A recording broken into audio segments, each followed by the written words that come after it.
Thanks, Carrie, and thanks to all the abstractors. I just want to say thanks again. You do a yeoman's job. It's just amazing. Without you, we would not be here. These are the reasons that we have data integrity, so thank you again.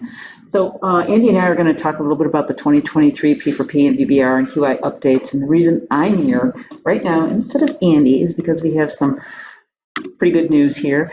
But remember, sometimes our strategy is to let's all work together on a given target. And you heard this old one. This one's the one we just came off of. Is like we're all in for head injury. We're going to really, dive in. We noticed that we were kind of stagnating on head injury a little bit, so we really kind of put the emphasis on this. So these were the results. We set up our report card. So like 50 out of 70 points for the P4P went to minor head injury, and 100% of the VBR went to performance points for minor head injury measures. And these were the results on the adults versus the kids. Actual measurement on those. And so when we do that and we work as a team, we have a pretty big impact and we make improvements on a large scale. So you can see that here, our estimated impact and the results of the changes that we made here. We have over 650 avoided inappropriate CT scans in the adult population, about $850,000 if you want to think about that in terms of money. And, we avoid CT scans in kids, we avoid radiation in kids that they didn't need, and we also save money. So it's just, applying good rules and good medicine does good work. And when we work as a huge team, we make an impact. So I'm excited to say, it was brought up in our executive meeting that, we have matured enough in medic to now do something in kids. And I'm going to tell you the background and the context of this is kind of, during the pandemic, a lot of changes in pediatric volume happened. We all know that in our EDs. A lot of ED visitation went away completely, and now it's back with a vengeance. Just talk to a couple of my colleagues in the room. But we feel like we're at the state of maturity in medic to really do something for kids now on a large scale. So 2023 is going to be about using our points and our incentives to really, turbocharge some of the work in kids. And I want to be the one who stands up at some National Academy Pediatrics meeting and say, we were able to do that in medic, okay?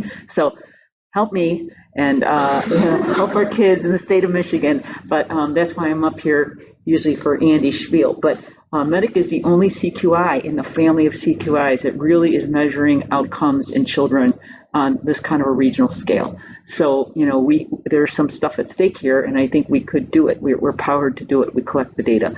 So all of our measures are going to be incentivized this year, 70 up to 70 over 70. We realize there's some sites that only see adults, so there's a couple of little quirks in the system. But basically, we're going to try to maximize our point use to really drive some of that change for kids. And then the collaborative wide and individual VBR performance points are going to be tied to the pediatric measures too. So thank you. That's my plug. Andy, take it away.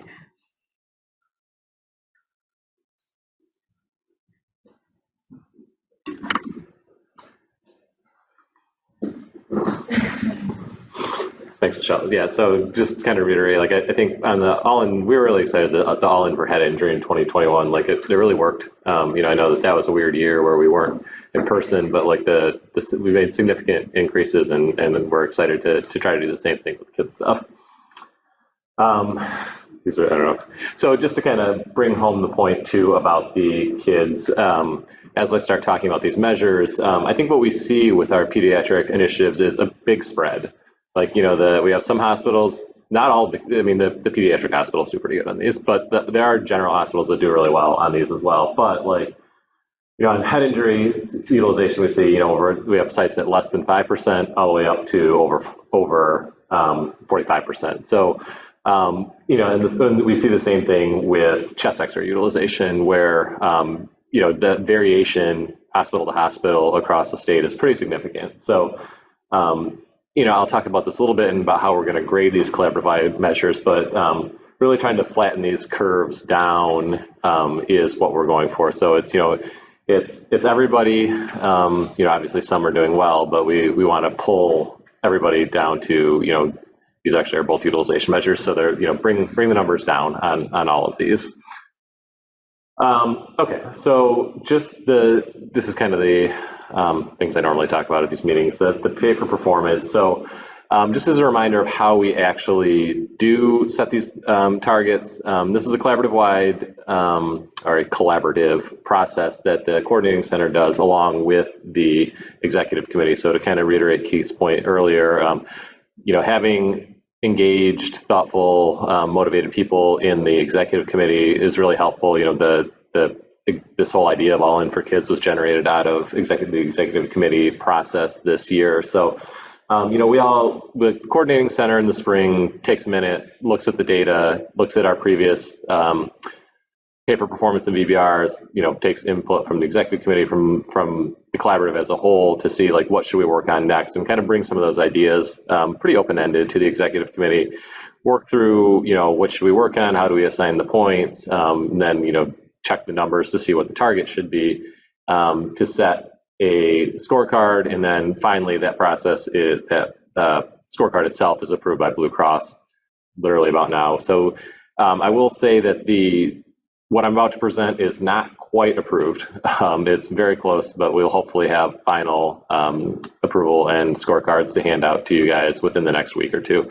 But I think it'll be pretty close to what we're working on, certainly in spirit, if not in the exact numbers and details.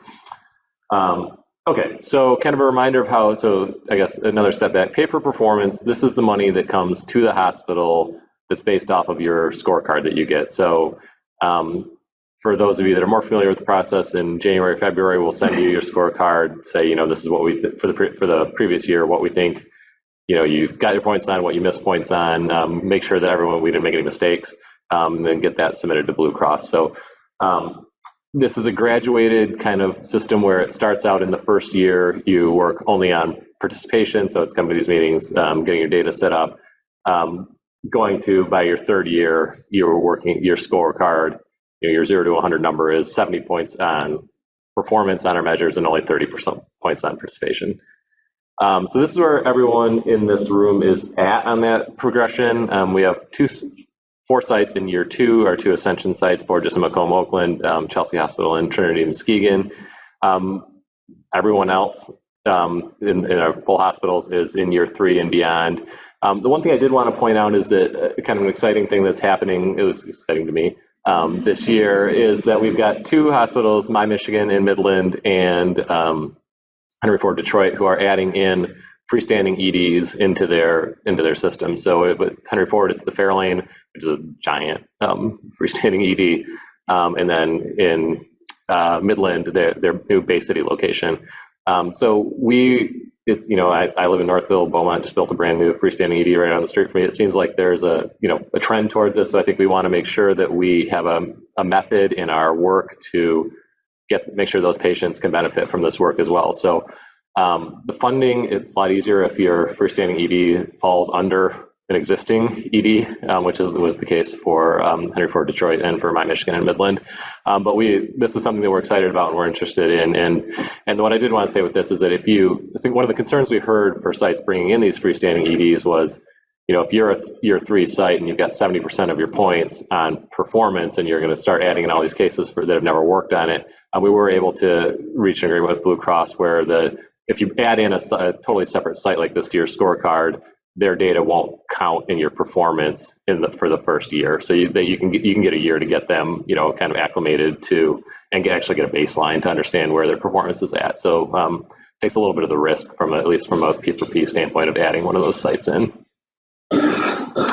Okay, so what we're actually being graded on, this is for, this P4P year runs through October of 2023. So we may hopefully we will add totally new sites as well that would get graded on their participation only in year 1. Year 2, we'll talk about how this All In for Kids works on the points, but in year 2, so our 4 sites that are in year 2, you've now got 30 points on performance. 10, you're going to choose a discharge measure, either chest pain or asthma. In the past, we've always kind of dictated that the mixed hospitals did chest pain and the pediatric hospitals did asthma. We're going to give you guys that choice now. My guess would be most will just stick to that, but it is an option if you choose to work on a different one. And then there are 2 collaborative wide measures, like Michelle talked about, the All In for Kids are going to be the chest X-ray utilization and these pediatric minor head injury intermediate risk CT utilization.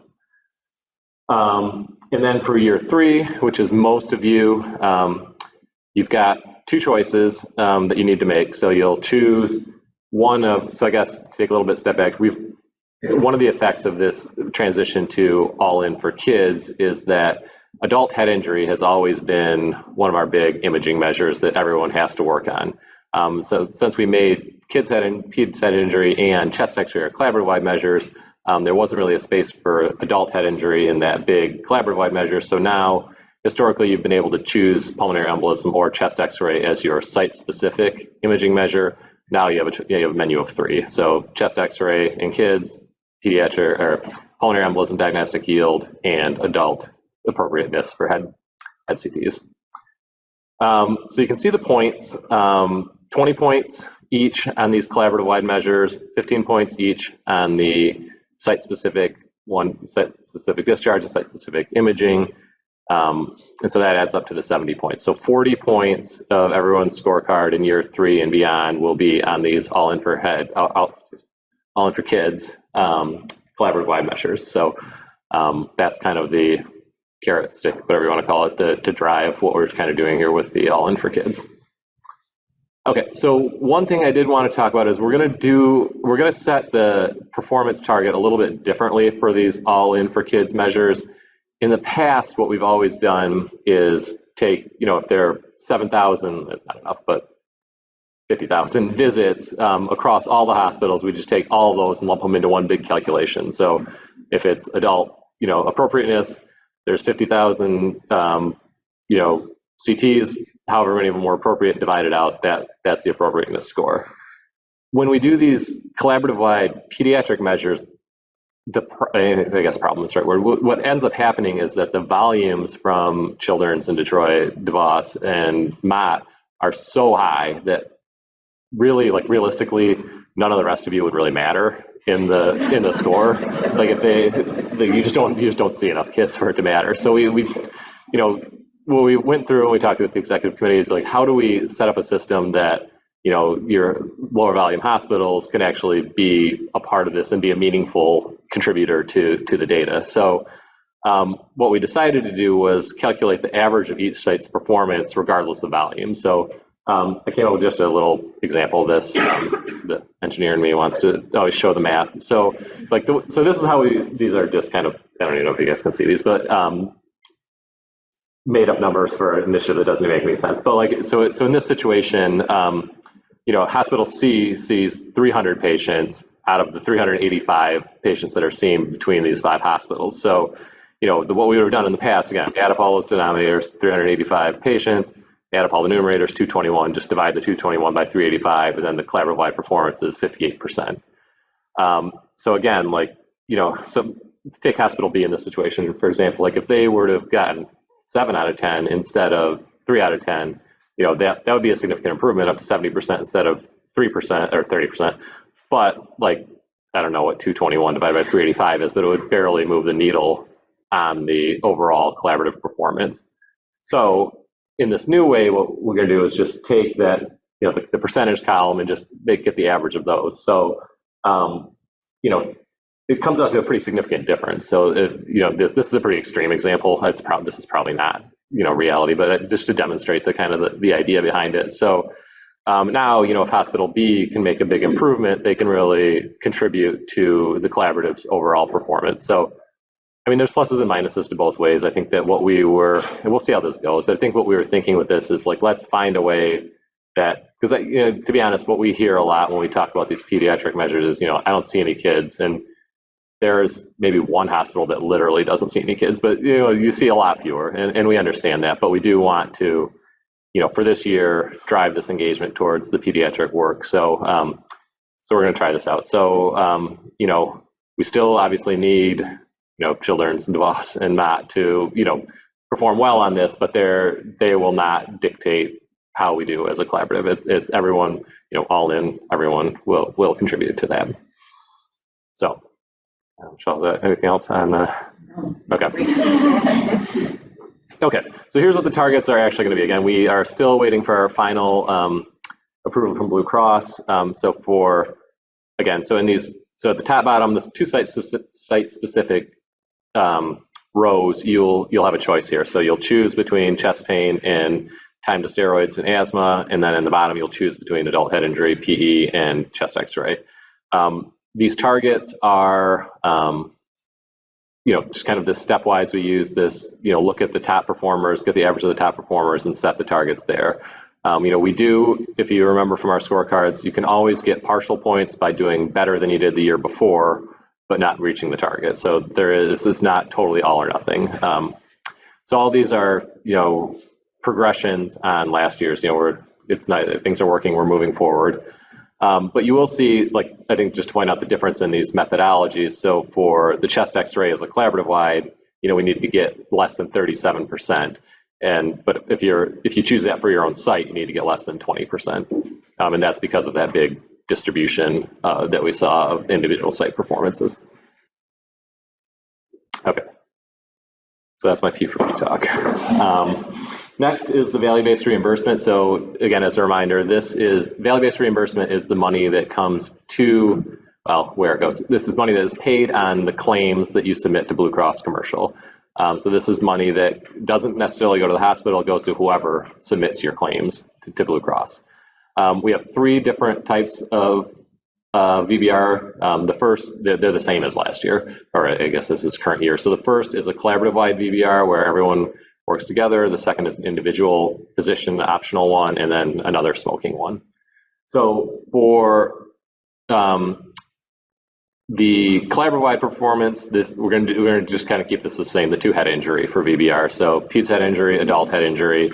One thing that with these targets is that with hospitals coming and going, sometimes they look like they haven't changed at all, but when you have high performing hospitals quit medic and then new hospitals who've never done any of this come in, it makes the targets. So it is still progression, even if they don't look that different. So for this 3%, we need to hit both of these. So as a collaborative, all the sites that are doing VBR, if we hit both these targets, all physicians at those sites get the 3% fee schedule increase on their claims.